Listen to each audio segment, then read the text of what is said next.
Friends, welcome back to my channel. हम पढ़ रहे थे राजस्थान के प्रमुख रीति रिवाज, वेशभूषा और आभूषण, जिसमें हमने पहले शुरू किया था रीति रिवाज, जिसमें हमने जुआ जुई तक पढ़ लिया था। जुआ जुई, बरोटी और ये सब चीज़ें पढ़ ली थी। अब हम पढ़ते हैं ओलंदी क्या होता है। ओलंदी वधू के साथ उसके पीहर से उसका छोटा भाई या कोई निकट संबंधी आता है, उसे ओलंदी या ओलंदा कहा जाता है। अणवादी भी कहलाता है। ओलंदी क्या है? जब वे लड़के की शादी होती है तो उसके साथ वह अकेला फील न करे, उसका छोटा भाई भेज दिया जाता है, या उसकी छोटी बहन हो, या कोई निकट का सगे संबंधी जो छोटा बच्चा होता है उसको भेज दिया जाता है, तो उसे ओलंदा या ओलंदी कहा जाता है। वारना रोकना, जब वधू प्रथम बार घर में प्रवेश करती है तो द्वार पर वर की बहन या भुआ कुछ उपहार लेकर उनसे घर में प्रविष्ट होने देते से बारना रोकना कहते हैं। जब वधू पहली बार घर में प्रवेश करती है तो उसके दरवाजे पर उसकी बहन या भुआ, लड़के की बहन या भुआ द्वारा उनको रोक दिया जाता है और उनसे कुछ उपहार मिलने पर ही वो आने देती है अंदर। हथ बोलणु, दुल्हन का प्रथम परिचय। हथ बोलणु क्या है? दुल्हन अपना प्रथम परिचय देती है। रियाण क्या है? पश्चिमी राजस्थान में विवाह के दूसरे दिन अफीम के द्वारा मेहमानों की मान मनुहार करना क्या कहलाता है? रियाण कहलाता है। पश्चिमी राजस्थान में प्रचलित है रिवाज, विवाह के दूसरे दिन अफीम के द्वारा मेहमानों की मान मनुहार कर जाते हैं। मुकलावा या गोना, विवाहित अवयस्क कन्या को जब वयस्क होने पर उसे ससुराल भेजा जाता है, उसे मुकलावा कहते हैं। मुकलावा या गोना क्या है? जब बाल विवाह होते थे पहले के समय में, अब तो आजकल तो बड़े बड़े सबका 18 साल से कम होता ही नहीं है। पहले की छोटी बच्चियों का विवाह कर दिया जाता था, फिर वो विवाह होने के बाद अपने माता पिता के पास ही रहती थी। जब बड़ी हो जाती थी, वयस्क हो जाती थी, तो ही उसका गोना या मुकलावा, उसको ससुराल भेजा जाता तो उसे मुकलावा या गोना कहते थे।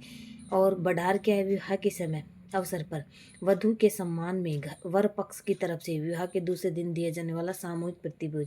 जब शादी हो जाती है तो ये वर पक्ष की ओर से दिया जाता है, उसे बढ़ार कहा जाता है।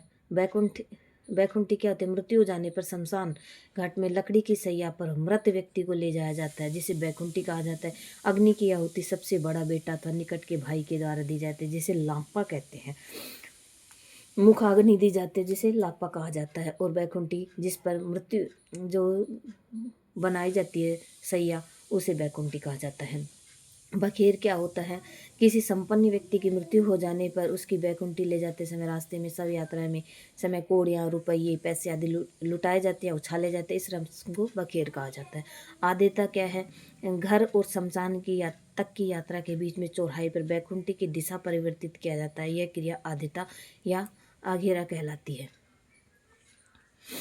जब दिशा परिवर्तित किए जाते हैं तो उसे आघेटा कहा जाता है।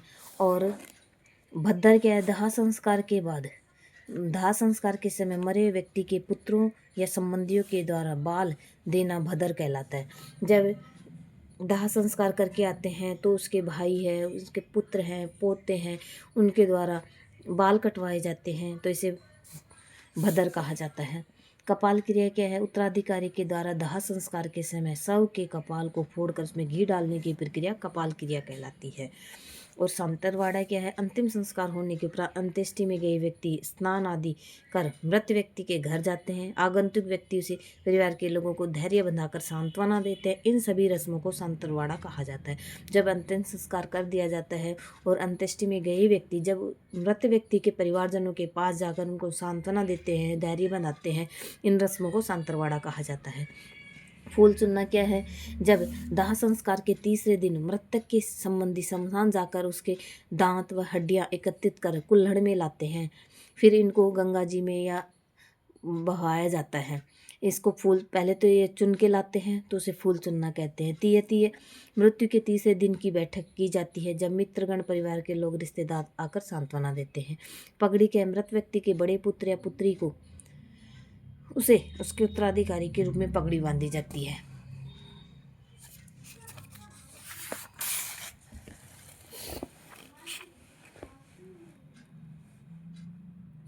पानीवाड़ा क्या है? यदि किसी की मृत्यु दूसरे दिन दूसरे स्थान पर हो जाती है और उसकी मृत्यु के समाचार आते हैं तो परिवार के सदस्य अपने सगे संबंधी मित्रों को समाचार भेजते हैं, अमुक की सुनवानी आई है। कि अगर घर कहीं अदर जगह पे मृत्यु हो जाती है तो उसका समाचार सगे संबंधियों तक पहुंचाना पानीवाड़ा कहलाता है। अब आज तक अमुक स्थान पर पानीवाड़ा होगा, उस स्थान पर सब लोग इकट्ठे होकर स्नान करके मृतक के परिवारजनों के प्रति सहानुभूति प्रकट करते, इस प्रकार के स्नान को पानीवाड़ा कहते हैं। श्राद्ध है, प्रतिवर्ष अश्विन माह में मृत व्यक्ति का श्राद्ध किया जाता है। यह उसी तिथि को होता है जिस दिन व्यक्ति की मृत्यु होती है, जिस तिथि को व्यक्ति की मृत्यु होती है।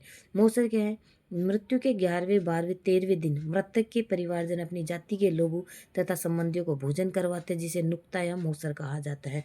मौसर क्या है कि मृत्यु हो जाती है तो 12वें के, किसी के 13वें दिन किया जाता है, किसी के 12वें दिन किया जाता है। तो जाति सभी लोगों को भोजन करवाया जाता है, उसे मौसर कहा जाता है। जोसर क्या है, जीवित व्यक्ति के द्वारा श्रम का मृत्यु से पहले किया गया भोज जोसर कहलाता है। जोसर क्या है, जब कोई व्यक्ति अपना जीते जी ही अपना मृत्यु भोज जिमा देता है उसे हम जोसर कहा जाता है। ऊँख क्या है, त्यौहार के अवसर पर किसी की मृत्यु होने पर पीढ़ी दर पीढ़ी उस त्यौहार को नहीं मनाना। त्यौहार न मनाने के यह क्रम तभी समाप्त हो जब उस परिवार में उसी दिन त्यौहार के दिन किसी शिशु का जन्म हो जाता है। ओख क्या है, जब कोई बड़े त्यौहार पर किसी की मृत्यु हो जाती है तो वह त्यौहार उस परिवार में नहीं मनाया जाए। पीढ़ी दर यह क्रम चलता रहता है, जब तक चलता रहता है जब तक कि उस परिवार में उसी दिन कोई खुशी न आ जाए, जैसे शिशु का जन्म होना या किसी की सगाई कर लेना आदि, तब से वह त्यौहार मनाना शुरू होता है। दोमड़िया क्या है, मृतक के 12वें दिन घर की शुद्धि हेतु जल से भरे जाने वाले मटके। दोमड़िया क्या होता है, जिस दिन हम मृत्यु हो जाते तो 12वें दिन शुद्धि हेतु जल भरे जाते हैं, तो वह क्या कहलाता है, दोमड़िया कहलाता है।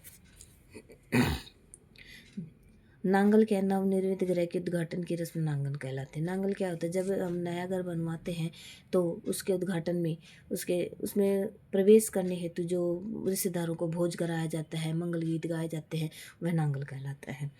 और जड़ूला क्या, शिशु के पहले या तीसरे वर्ष में सिर के बाल पहली बार मुंडवाने की क्रिया किया जाने वाला संस्कार क्या कहलाता है, जड़ूला कहलाता है। शिशु की जब जन्म लेता है तो पहले या तीसरे वर्ष में उसके पहली बार बाल कटवाए जाते हैं तो वह जड़ूला कहलाता है।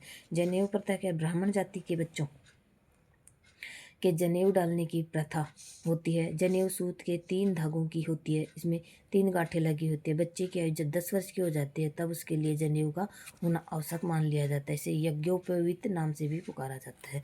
जामना क्या है, पुत्र जन्म पर जच्चा के पीहर पक्ष की ओर से वस्त्राभूषण भेंट करना जामना कहलाता है। जब पुत्र का जन्म होता है तो पीहर पक्ष की ओर से वस्त्राभूषण कई भेंटें आती हैं, तो जिसे पेज भरना भी कहते हैं, जिसे जामना कहलाता है। छेड़ा फाड़ना तलाक के लिए प्रयुक्त शब्द है। छेड़ा फाड़ना कहता है तलाक के लिए प्रयुक्त शब्द है। मौताना क्या है, रक्त मृत्यु किसी व्यक्ति की दुर्घटनावश या अन्य किसी कारण से मृत्यु होने पर संबंधित पक्ष से मृत व्यक्ति के परिवारजनों के द्वारा वसूल की जाने वाली राशि मौताना कहलाती है। और झगड़ा राशि, यदि कोई महिला किसी अन्य पुरुष के साथ रहने लग जाए, उसके पूर्व पति के द्वारा वर्तमान पति से लिया गया धन झगड़ा होता है। झगड़ा राशि क्या होती है, यदि कोई महिला किसी अन्य पुरुष के साथ शादी कर लिया, उसके साथ रहने लग जाए तो उसके पूर्व पति को जिसके साथ रहती है उस पुरुष को उसको देना पड़ता है। जो राशि दी जाती है वह झगड़ा राशि कहलाती है। तो इस वीडियो में इतना ही। अगले वीडियो में हम पढ़ेंगे वेशभूषा। अगर आपको वीडियो पसंद आता है तो मेरे चैनल को लाइक शेयर सब्सक्राइब जरूर करें, कमेंट करना तो बिल्कुल भी ना भूलें, और वीडियो को देखने के लिए आपका बहुत बहुत धन्यवाद।